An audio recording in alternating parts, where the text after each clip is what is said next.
Bonjour à tous et bienvenue sur la chaîne. J'espère que vous allez tous très très bien.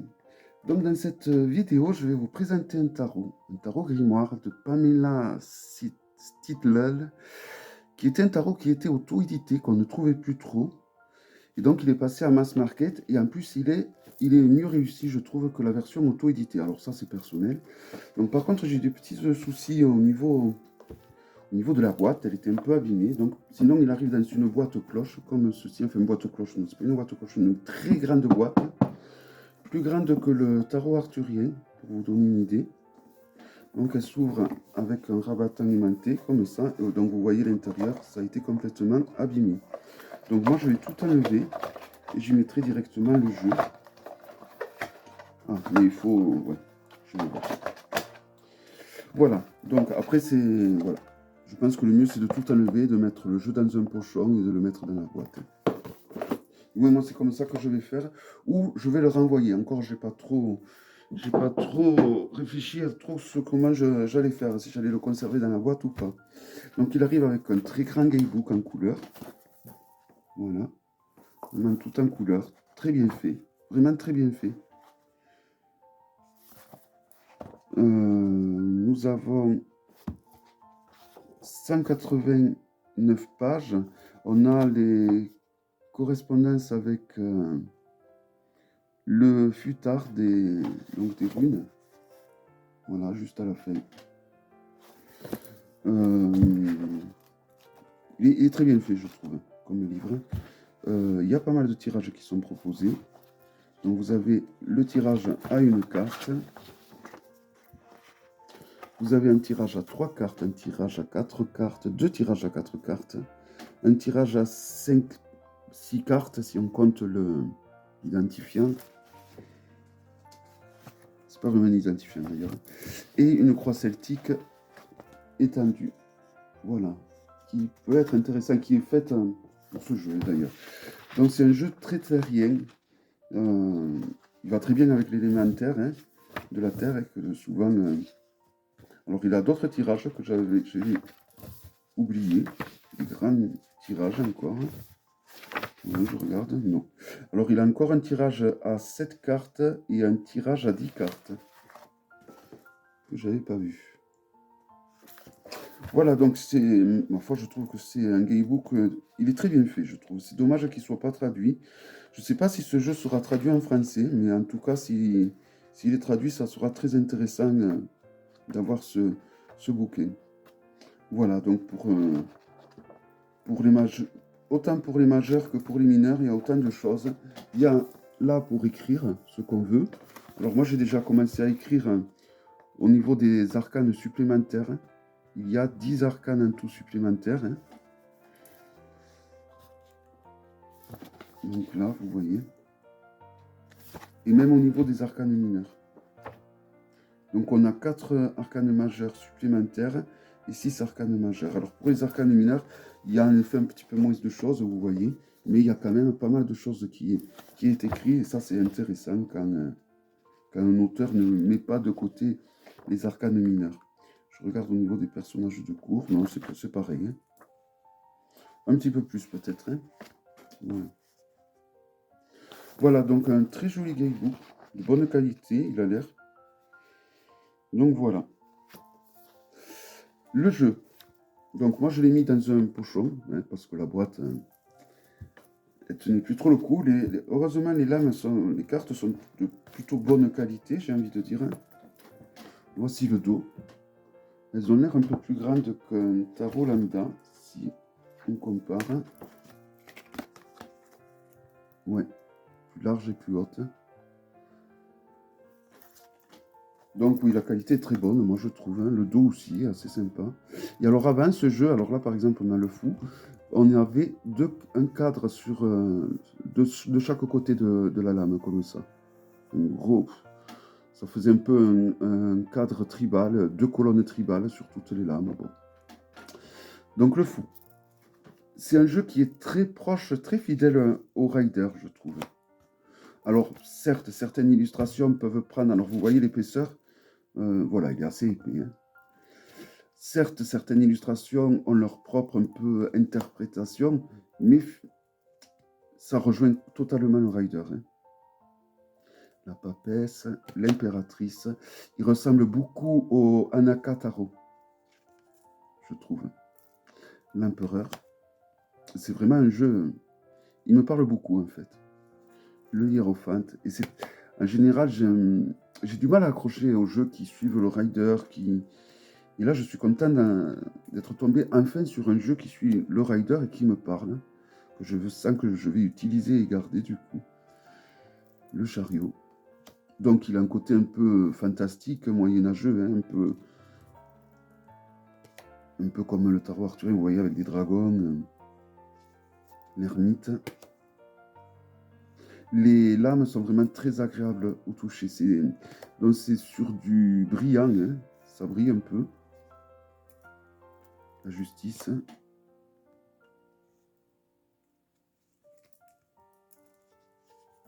Le pendu. Alors, la mort qui s'appelle la transition. C'est bien... la tempérance. Le diable avec le matérialisme. La tour.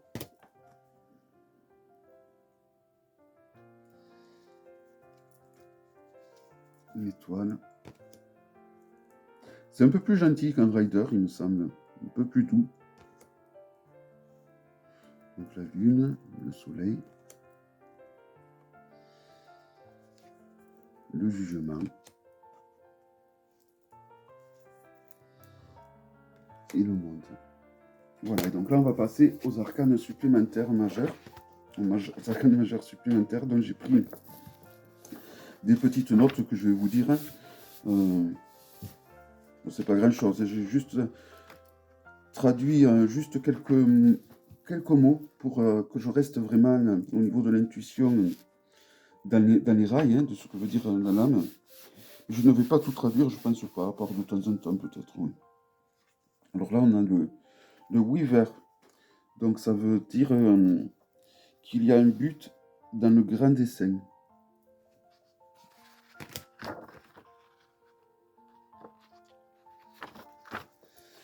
Alors ensuite, on a l'univers, qui est l'illustration de la boîte d'ailleurs. Donc devenir le pont immobile entre les images extrêmes, entre les énergies extrêmes, pardon. Donc devenir un pont mobile entre les énergies extrêmes.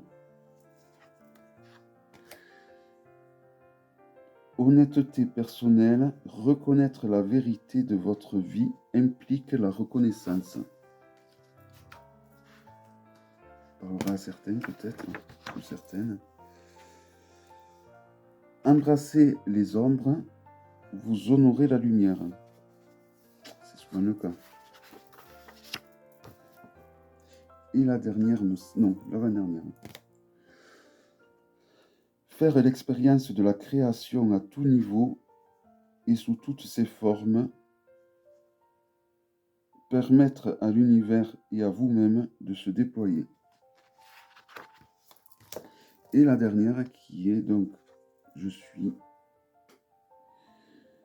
Faire l'expérience de l'unité dans tout ce qui est. Nous sommes tous un. Voilà donc pour les majeurs. Donc ça nous fait un tas assez sympathique, vous voyez. Vous voyez, le jeu est un peu tordu, donc je pense que je vais le renvoyer, ce jeu. Je pense. Hein. Alors, on passe aux mineurs avec l'as de bâton. Qui sont très parlantes également, mais deux de bâton. Très parlantes, très bien illustrées. Alors ça, c'est, voilà, c'est comme je dis souvent aux jeux qui sont très parlants comme ça, c'est le genre de jeu qui est très agréable lorsqu'on doit faire un tirage et qu'on sent qu'on est fatigué, qu'on n'a pas la pêche. Ce genre de jeu va très très bien parce que les réponses viennent toutes seules au final. Hein. Si vous avez quand même, il faut savoir ce que va le dire les lames. Moi, je déconseille fortement d'utiliser l'intuition sans savoir ce que veut dire les lames un minimum.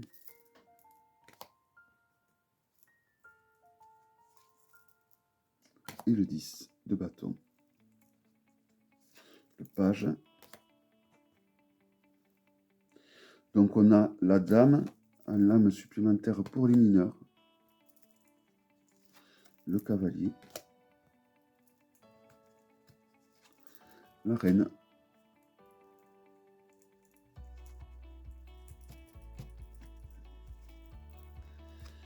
et le roi qui ne voulait pas venir. On passe aux coupes. Je ne sais pas ce que vous en pensez. Moi, je trouve que c'est un jeu qui est très ancré, qui apporte beaucoup d'ancrage. Je pense au niveau des lectures, on ne s'éloigne pas trop de ce que veulent dire vraiment les lames. On ne fait pas trop de... Et ma foi, je trouve que c'est bien un peu, parce qu'avec tous ces jeux qui sortent, qui s'éloignent vraiment de la signification primaire des lames, là, du coup, on reste vraiment dans les rails. Et c'est pas plus mal, un peu de temps en temps. Le 7. Le 8. Le 9. Et le 10 de coupe.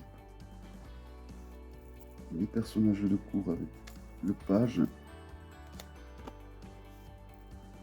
la dame,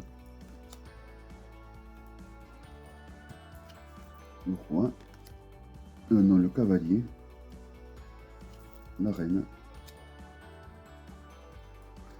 et le roi. Voyons si ça fait comme le tarot arthurien, je pense pas. Hein. Non. Et non, pas du tout. Hein. On peut le faire, mais... Les épées. Donc ce qu'il y a d'agréable, c'est que les lames sont grandes aussi. Un peu le même principe que le tarot arthurien, elles sont un peu plus grandes que l'accoutumée, mais cela c'est vraiment très flagrant. Et je trouve que j'aime beaucoup ce format de lame. Ça permet d'apprécier un peu plus les illustrations, surtout quand on a des jeux auto-édités comme j'ai, c'est beaucoup plus agréable pour, voilà, pour embellir les illustrations, les apprécier.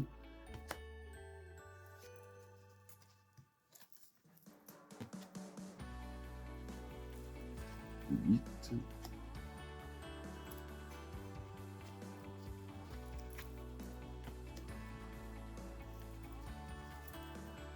Le 10 des épées. Le valet des épées.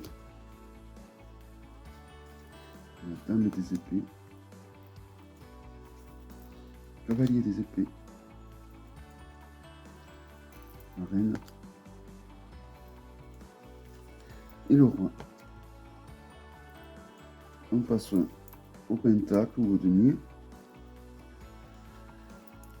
2. Le 3. Le 4. Le 5. Le 6. Le 7. Le 8. Le 9. Le 10. Le page des pentacles, la reine, la dame, décidément. Bon, vous voyez, il y a les lames n'ont pas été renommées, elles ont un nom traditionnel, hein, pardon, les lames supplémentaires. Hein. Mais il peut s'abîmer, on dirait qu'il s'abîmait ce jeu. Alors je pense que je suis tombé sur une mauvaise série. Vous voyez là, ça a tendance à se soulever sur les fonds. C'est vraiment que je suis tombé, j'ai pas de chance, je suis vraiment tombé sur une mauvaise série. Parce que après on sent que c'est des lames de bonne qualité. C'est juste vraiment, j'ai l'impression que je ne suis pas tombé sur un beau lot. Voilà. En tout cas, c'est un jeu qui me plaît beaucoup. Je suis vraiment content d'avoir. Et que je vais beaucoup utiliser. C'est pour ça que je pense que je vais quand même le faire échanger. Vraiment, un gros plus pour ce jeu. Vraiment, une belle réussite, je trouve. Voilà, il a comme le Hanaka, comme le Bonestone, ce côté très terrien, très ancré. Il me plaît beaucoup. J'espère que cette vidéo vous aura plu. Donc, en plus, c'est un jeu grimoire. Hein. Vous voyez, on a une épaisseur assez sympathique. Donc, il s'agissait de Stillel Wizard Tarot de Pamela Stillel. J'espère que cette vidéo vous aura plu. Je vous donne rendez-vous à très bientôt pour une prochaine vidéo. Bye bye.